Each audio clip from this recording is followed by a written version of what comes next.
রোগীর সাথে দুর্ব্যবহারের অভিযোগ কর্তব্যরত চিকিৎসকের বিরুদ্ধে, এমনকি রোগীর হাত থেকে প্রেসক্রিপশন নিয়ে ফেলে দেওয়ার অভিযোগ। ঘটনাকে ঘিরে ব্যাপক চাঞ্চল্য ছড়িয়ে পড়ে ধূপগুড়ি মহকুমা হাসপাতালে। এদিকে সাংবাদিকদের সামনে প্রেসক্রিপশন ফেলে দেওয়ার অভিযোগ স্বীকার করে নিলেন কর্তব্যরত চিকিৎসক। জানা গিয়েছে, রবিবার সকালে ধূপগুড়ি মহকুমার দক্ষিণ আলতা গ্রাম এলাকার বাসিন্দা নবিউল হোসেন জ্বর নিয়ে হাসপাতালে আসেন চিকিৎসা করাতে।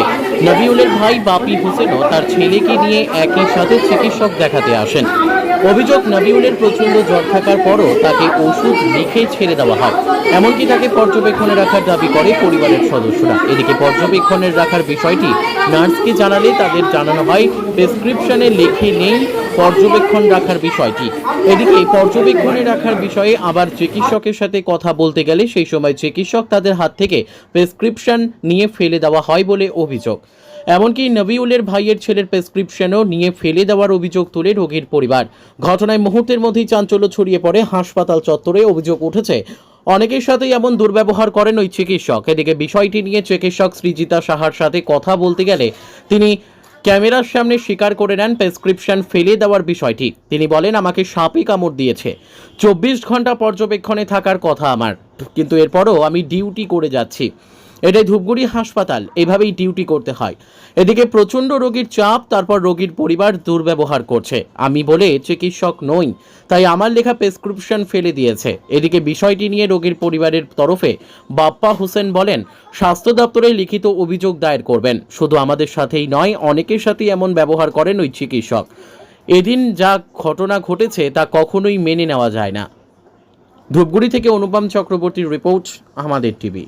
হাসপাতালে এসেছেন? সমস্যা আমাদের চুপ করে দেখো, দাদার মেজদার জ্বর আর আমার ছেলেটার পাতলা পায়খানা জ্বর। তো আমরা ডাক্তারের কাছে আসলাম। আইসা এখানে দুজন ছিল, একজন নেপালি করে, ওনাকে দেখাইলাম আমার ছেলেকে। উনি প্যাক্সিজেন করে দিলেন, ভালোই ব্যবহার করছেন উনি। যেগুলো কিনতে হবে সেগুলোও বলে দিল। তো প্যাক্সিজেন নিয়ে আমি ভিতরে গেলাম, ওর ওষুধ নিলাম। ওষুধ নেওয়ার পরে সিস্টাররা বললো যে যতগুলো লিখছে এগুলো যদি আউটরে হইতো তাহলে সব পেয়ে যেতাম, তাহলে এখানে 2টা দিচ্ছি আর বাকিগুলো তুমি কিনে নিবে। ঠিক আছে।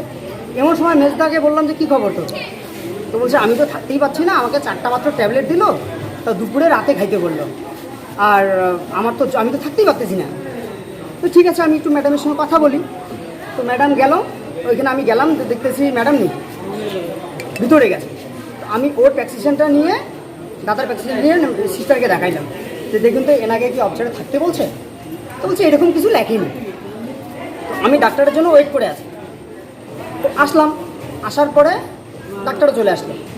তো আমি ডাক্তারকে বললাম যে ম্যাডাম, উনি তো জ্বরে থাকতে পারতেছেন না, কালকে জলপাইগুড়িতে দেখিয়েছি, তো জলপাইগুড়িতে অবজারে ছিল 1 ঘন্টা। আমার কথা শেষ না হইতেই বলছি আমি বসতে বলছি।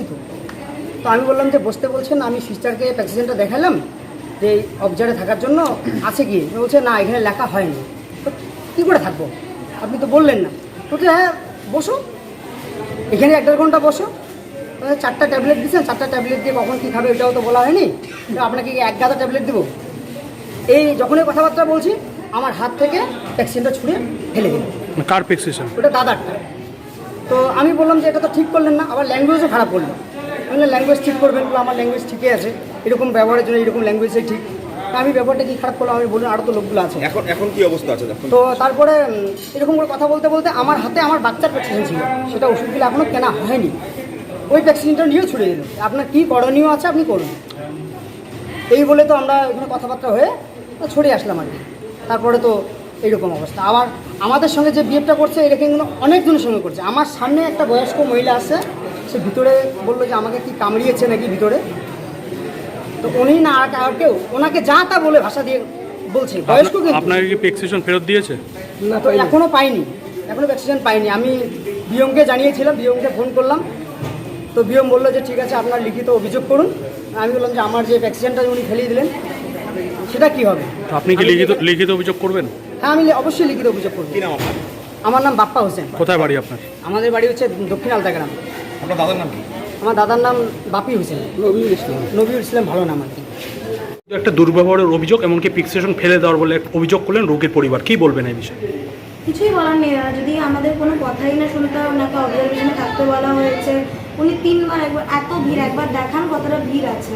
এর মধ্যে যদি উনি একবার সিস্টারকে গিয়ে জিজ্ঞেস করেন এটা বলা হয়নি ওটা বলা হয়নি, তারপর আমি অনেকবার বললাম ওষুধটা খেয়ে বসো, আমরা বসতে চাইলেন না। কিন্তু আপনার বিরুদ্ধে যে অভিযোগ আপনি ফিক্সেশন নিয়ে ফেলে দিয়েছেন, এটা কি যদি কেউ কন্টিনিউয়াস 10 মিনিট ধরে অসভ্যতা করতে থাকে দাদা, তাকে আমি বলছি ওষুধ খেয়েছে বসবে না থাকবে না, তখন তার বলছে আপনি চিকিৎসাই করতে পারেন না, তাহলে আমার প্রেসক্রিপশন তো কোনো লাভ নেই। ফেলে দেওয়ারই মতন। আপনাকে দেখা যাচ্ছে নিজের হাতেও স্যালাইন, মানে আপনি নিজে সাপের কামড় খেয়েছি, আমাকে অবজারভেশনে 24 ঘন্টা থাকতে বলা হয়েছে, আমি ডিউটি করছি, কারণ এটাই হসপিটাল, এখানে অবজারভেশনে থাকতে আমি ডিউটি করছি।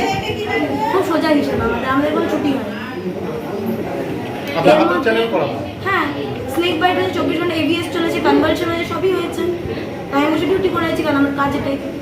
তাতেও যদি মানুষকে কন্টিনিউয়াস অসহনীয় ব্যবহার করে যেতে হয়, একটা লিমিটের পরে পারা যায় না। আমি দেখতে পাচ্ছি কথা বলতে অসুবিধা হচ্ছে, এইসব মাঝে মাঝে। ঠিক আছে।